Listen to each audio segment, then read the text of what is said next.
Hello, everyone. My name is Kate. I'm Christy. I'm Kate.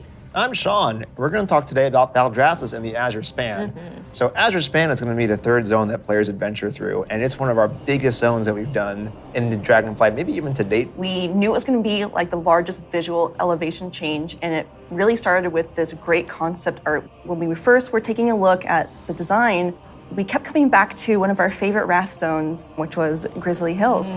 And we really wanted to take that, but wowify it more. And I don't know if you've ever been up to the Bay Area, but in the morning, that coastal fog comes in and dips down into the redwoods and that sun shines through. That's really what we wanted to encapsulate with this forest. And not only we have redwoods, but we've got all different types of trees. Eventually, it'll break open into this wide open tundra that's just golden and red, and you'll reach up to another level of elevation where you get to see the snow. The majority of the zone is covered in snow and ice. We have giant frozen waterfalls, ice rivers as far as the eye can see. And Sean, I know in the forest, we can expect our first creatures. We have a small group that lives there called the Knolls.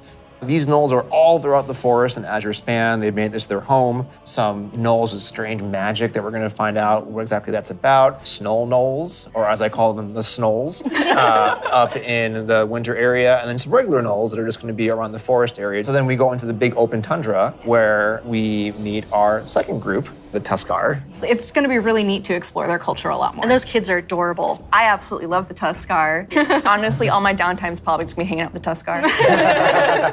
So it's been a little while since we've seen them. We remember the Tuskar from Wrath of the Lich King. They're also getting a nice, cool up-res for their models, along with expanding their culture. So there are going to be male Tuskar, female Tuskar, Tuskar kids. So we're going to fight alongside them, which includes help from a certain group of dragons, the blue dragons.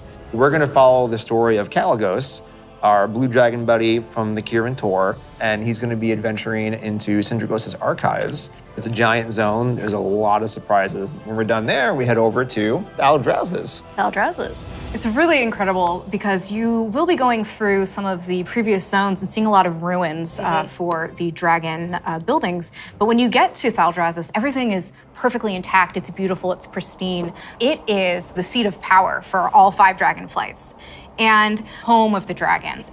It feels that way with the huge vertical mountains. We've got these great cave systems where you may end up finding little dragon hordes. My favorite Dragonflight right now is the Bronze. They've got a really cool area in Thaldraszus, and their magic is time.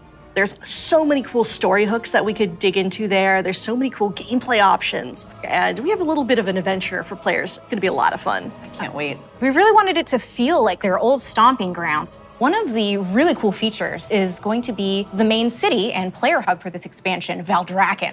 It is a culmination of all of the dragon's efforts to put together what a city would look like. So we ended up having a bunch of really fun small vignettes where you see that the blue Dragonflight is hosting a public library, and the red and green Dragonflights both have their own separate gardens. We'll also have some convenience services for players, including an auction house in the city, which will be really nice if you're looking for more exotic wares.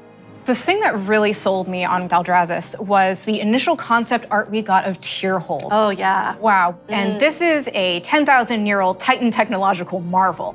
Tierhold has these awesome aqueducts that actually come out from the structure all the way to the city across the valley. And in the cinematic, there's just this amazing shot where you see Alexstrasza swoop under one of them, and there's splashes of water cresting across her wings. So when players are flying around themselves, they get to have their Alexstrasza moment. What an incredible place, and filled with so much history. Tierhold was built by Tyr. He was a Titan Keeper back in the day who helped the Aspects fight Galakrond. And when they settled on the Dragon Isles, he built this facility. And even though Tyr's gone, the dragons have held him in reverence. But that was 10,000 years ago, and they've let the Titans maintain the place. An incredible amount of history has happened since then. Flights have been nearly wiped out. There have been invasions, betrayals. Aspects have died. And these are the kind of things that leave marks on a society. So now they're all back here, and they're all here together. As we were designing the zone and the city itself, we're trying to figure out, how do we tell those stories at the same time as making sure that this is a really convenient place for players to go and, go shopping, as they tend to do. So much adventuring happening on the Dragon Isles. It's so cool. As a player, you probably don't have your own dragon wings. You are going to learn the art of dragon riding. It's so vertical, and I'm just excited to like dive off the tops of towers and swoop under things. It's actually one of the things that we're about to learn about next.